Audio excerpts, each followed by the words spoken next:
So this is the standing pike stretch, otherwise known as the forward fold.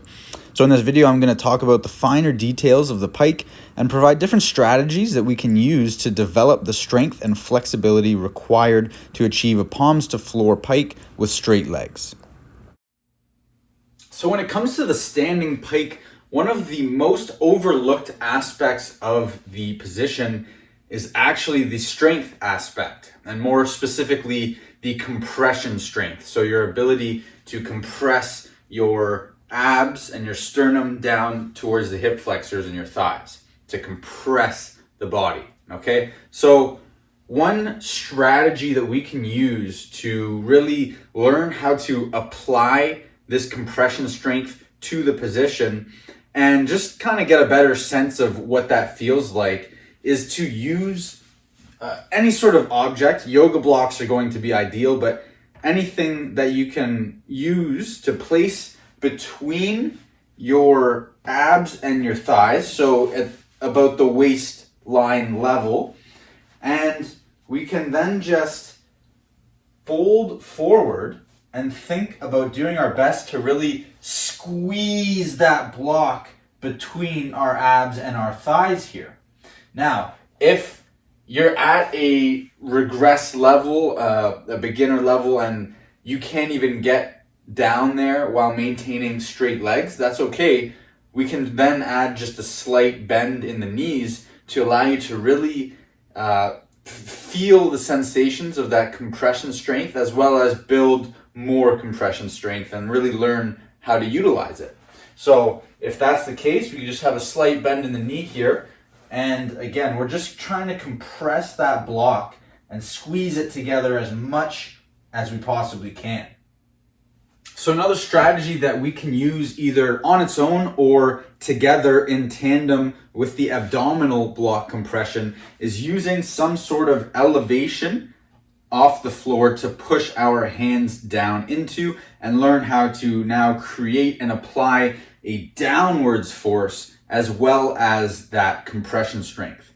All right, so here I have a yoga block. You can again use anything that is the correct height for your level of ability, and that's going to allow you to push into it.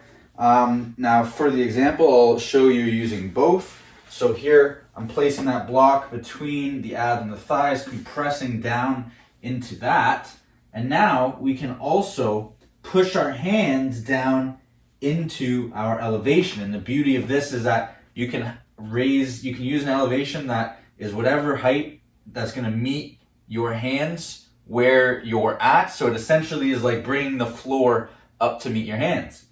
So what we're going to be thinking about from here is really pushing our hands down into that block as if to push ourselves up out of the position, but at the same time, we also want to think about lifting the hips up towards the air, okay? Now, again, if you're at a beginner level and you're very limited through the hamstrings, the glutes, and the low back, we can perform this with a bent leg as well, with the intent of trying to straighten out over time. So, for example, now if we have our legs bent, when we're creating that compression here and we're pushing our hands into that block, we can also apply the intent of trying to lift the hips up, and you see how that's gradually straightening my legs. All right, so this can be utilized as a contract relax strategy where we compress and create as much tension as we can by compressing and pushing down into that block for a period of time, and then we can take a nice big breath out and release that tension and try and relax deeper into the stretch and kind of pull ourselves deeper and just progressively and gradually ease your way further into the stretch. And if your knees are a little bent, we can then think about trying to straighten them out. So if we are using these block strategies, then at the end of the prescribed amount of time, we can remove our blocks here and spend a little extra time just trying to check in on our full position. If your legs have been bent while you're holding that, we can then now straighten it out. And the idea is to just check in on your progress and see where you're at with the intention of getting the palms down to the floor, keeping those legs nice and straight, and making sure that our hips are stacking vertically over the heels rather than pushing back like this.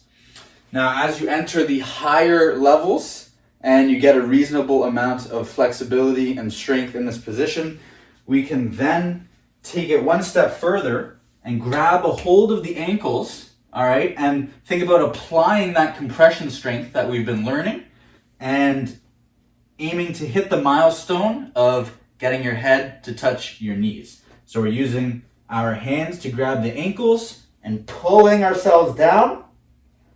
And at the same time we're actively compressing our body together. So these are just some different strategies that you can use to really learn how to apply the strength aspect of the position to the stretch. It should also help you facilitate working yourself into deeper range and improving your ability to relax and lengthen the tissues that we're stretching.